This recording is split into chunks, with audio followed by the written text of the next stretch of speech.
আসসালামু আলাইকুম সবাইকে।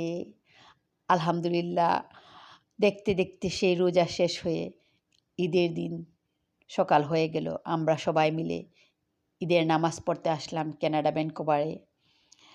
আমাদের এখানে সব বাংলাদেশিরা মিলে একটা হল ভাড়া করেছে।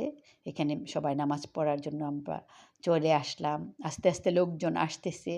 ভেরি সুন নামাজ শুরু হয়ে যাবে।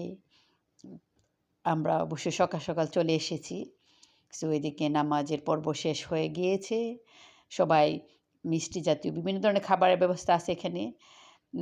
খাচ্ছে। তারপরে হলো অনেক লোকজন আসছিল অবশ্যই। উম প্রচুর। অবশ্যই বাংলাদেশীয় লোকজন ছাড়াও ডিফারেন্ট কালচারের মুসলমানরাও এখানে জয়েন হয়েছিল। অনেক ভালো লাগলো। আশা করি আপনাদের কাছে দেখে ভালো লেগেছে। আর সবাইকে ঈদ মোবারক। ঈদ মোবারক সবাইকে। আপনারা ভালো থাকবেন এবং আশা করি আপনাদের অনেক সুন্দর একটা ঈদের দিন হোক।